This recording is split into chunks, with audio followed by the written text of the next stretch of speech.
Hello everyone, যেমনি কি সকালে তোমাদেরকে বলেছিলাম যে আজকে মা বাবা চলে যাবে। সো ওনারা বেরিয়ে পড়েছে, এখন বাজে ওই 3টা। সো আমি বললাম নিচে যাচ্ছি, বাট বাবা বললো যে না দরকার নেই, তুই রেস্ট কর।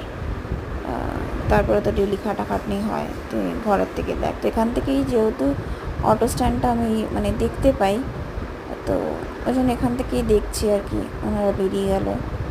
আর আমার বাবা হচ্ছে ভীষণ কস্ট কাটিং, বাসে যাব, মেয়ে টাকা ওড়ায়, ক্যাবে যায়, বাবা কষ্ট করে।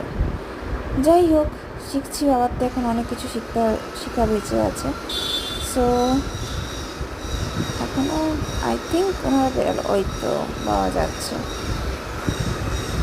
সো হোপ সো তোমরা জলদি আসো আবার।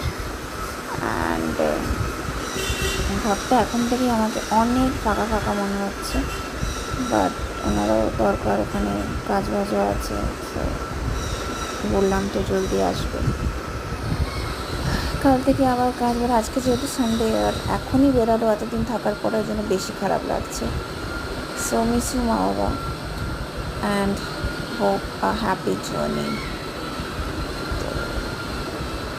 এখান থেকেই দেখি, ওয়েট করি, বাসটা গেলে তো বুঝতেই পারবো। চলো একটু রেস্ট নিই, তারপর ফোন করবো, মা বাবা পৌঁছে যাবে।